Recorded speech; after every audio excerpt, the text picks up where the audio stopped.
Welcome. Today in front of me Samsung Galaxy Tab S7 FE, and I'll show you that the device comes with a 3.5mm headphones adapter inside the box. So here we got the paper case, the charger brick, the I think the USB cable.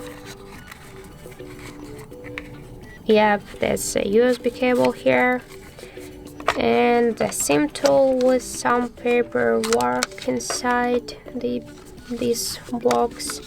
And unfortunately we have now here the 3.5mm headphones adapter. So thank you guys for watching. That's it. And if you find this video helpful, don't forget to leave a like, comment and to subscribe our channel.